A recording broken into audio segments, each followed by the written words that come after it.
Dlaczego tworzę? Bo lubię. Bo lubię. Kek to jest niemiecki przymiotnik, zazwyczaj używany w połączeniu Kekes Mädchen, który to opisuje małą dziewczynkę, takiego łobuziaka.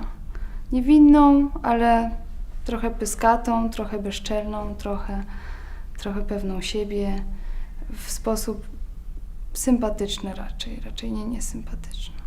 Myślę, że takie cechy mam i wiele osób mi takie cechy też przypisuje i stąd taki pomysł, żeby tą wystawę nazwać właśnie Kek.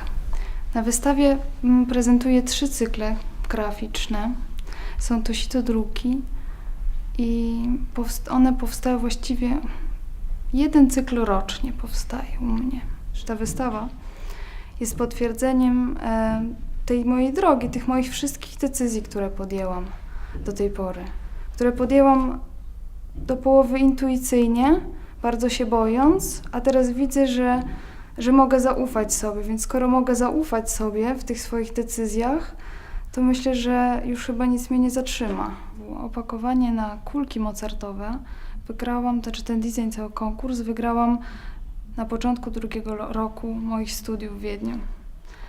I nie dawałam tam sobie dużych szans od początku tego konkursu, dlatego ta wygrana była i niespodziewana, i bardzo taka niesamowita, i ja nie mogłam w nią tam do końca uwierzyć. Projekt powstał w ciągu 2 dni w pracowni sitodruku i właściwie powstał na tydzień przed takim jury wstępnym. Na podstawie tego konkursu, tych czekoladek, odkryłam coś dla siebie też jakby jako artystki. Odkryłam, że nie można się do niczego zmuszać, że jak się tak człowiek zmusza, że jest, jak sobie takie stawia zadanie i jak chce być taki najlepszy, to wtedy właśnie wychodzą najgorsze rzeczy. I po uwolnieniu od woli sukcesu, kiedy już wiedziałam, że i tak już nic nie zrobię, bo już jest tak za późno, to ja pomyślałam, że się trochę pobawię.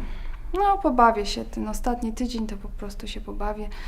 Naświetliłam na sita głowy Mozarta i wzięłam sito w pracowni i zaczęłam sobie tam drukować palcami po prostu po kartce i rozmywać i tak mnie to wciągnęło. Jak odkryłam to był taki proces, że zaczęłam odkrywać, że aha, to można się tak pobawić i tak, i tak. Powstała cała seria, całe mnóstwo tych druków, w związku z tym każdy jest inny. I kiedy to zobaczyłam, to stwierdziłam, no dobrze, to skanujemy to teraz, bo to wygląda po prostu rewelacyjnie.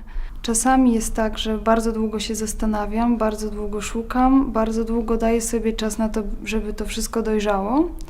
Zauważyłam też, że w momencie, kiedy się zasieje coś w głowie, to potrzebuje około 2 tygodni, żeby wykiełkować. W pewnym momencie jakiś wariant przychodzi i wiesz, że to jest to, już czujesz.